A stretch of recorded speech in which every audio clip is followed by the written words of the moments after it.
有个时候，佛陀住在舍卫城的奇树林脊孤独园。有一天，佛陀对出家弟子们说：弟子们，有4种食物让世间的人或众生生存下去，是哪4种食物呢？第一种是或粗或细，能够填饱肚子的物质食物。第二种是感知外界事物事情存在与否的认识、判断、分别能力，这种能力叫做识时。第三种是眼睛、耳朵、鼻子、舌头、身体、内心接触外界的事物事情产生了认知和感受，比如眼睛看见事物，耳朵听到声音，鼻子闻到气味，舌头尝到味道，身体触摸事物后的触觉，内心接触外界事物后的念想，对这些接触到的外界事物事情产生了认知和感受，这就叫做触识。第4种是内心升起的思想，期待达成的愿望等等精神方面的思想，叫做意识识。弟子们，这4种食物让世间的人或众生生存下去。弟子们，这4种食物，他们要满足什么前提条件才会产生出来？他们是如何聚集起来的？他们是如何形成的？他们的根源是什么？这4种食物，贪爱是他们产生的前提条件，贪爱让他们聚集起来，贪爱让他们出现，贪爱是他们的根源。弟子们，贪爱要满足什么前提条件才会产生出来？贪爱是如何聚集起来的？贪爱是如何形成的？贪爱的根源是什么？感受是贪爱产生的前提条件，感受让贪爱聚集起来，感受让贪爱形成出现，感受是贪爱产生的根源。弟子们，感受要满足什么前提条件才会产生出来？感受是如何聚集起来的？感受是如何形成的？感受的根源是什么？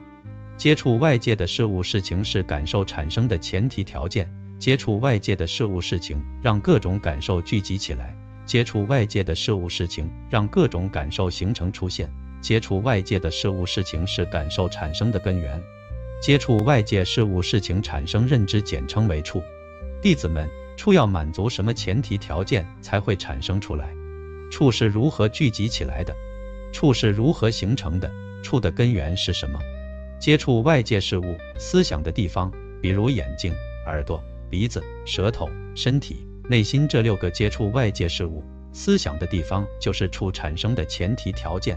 眼睛、耳朵、鼻子、舌头、身体、内心这6个接触外界的地方简称6处。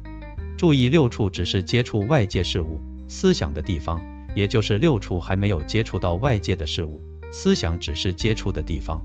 6处让处聚集起来，6处让处形成出现，6处是处产生的根源。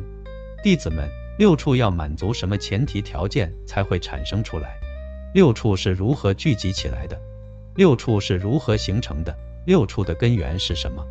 物质事物和精神思想是6处产生的前提条件，精神思想简称名，物质事物简称色，这个色也包括物质身体在内，物质和精神统称名色。名色让6处聚集起来，名色让6处形成出现，名色是6处产生的根源。弟子们，名色要满足什么前提条件才会产生出来？名色是如何聚集起来的？名色是如何形成的？名色的根源是什么？对外界事物思想的认识、分别、判断是名色产生的前提条件。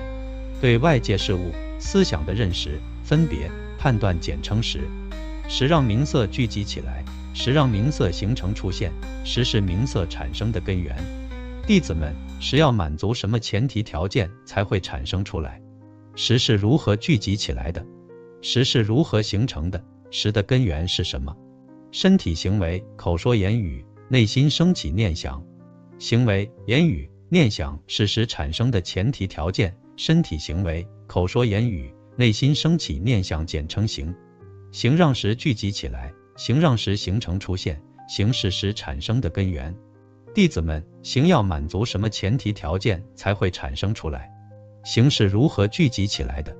行是如何形成的？行的根源是什么？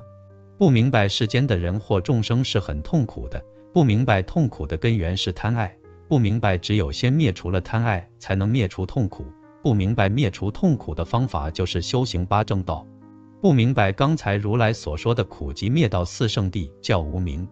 无明是行产生的前提条件，无明让行聚集起来，无明让行形成出现，无明是行产生的根源。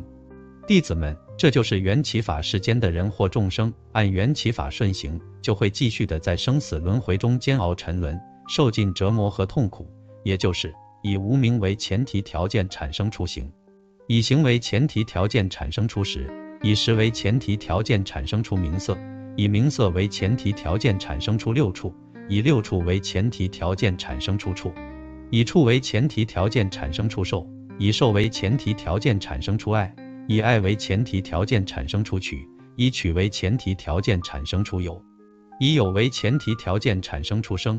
这样有生就会产生出忧愁、悲伤、苦闷、忧虑、绝望、衰老、死亡。弟子们，这就是世间人或众生痛苦和烦恼聚集的过程。而弟子们，世间的人或众生按缘起法的逆行，就能从生死轮回的烦恼和痛苦中解脱出来，也就是无明没有升起行就灭除了，行没有升起识就灭除了，识没有升起名色就灭除了，名色没有升起六处就灭除了，六处没有升起处就灭除了，处没有升起受就灭除了，受没有升起爱就灭除了，爱没有升起取就灭除了，取没有升起有就灭除了，有没有升起生就灭除了，生没有升起忧愁、悲伤、苦闷、忧虑、绝望、衰老、死亡就灭除了。弟子们，这就是世间人或众生痛苦和烦恼除灭的过程。佛陀说法后，听法的出家弟子们都再次的顶礼佛陀，随喜赞叹佛陀说法的无量功德。他们都按佛陀所说的法去修行，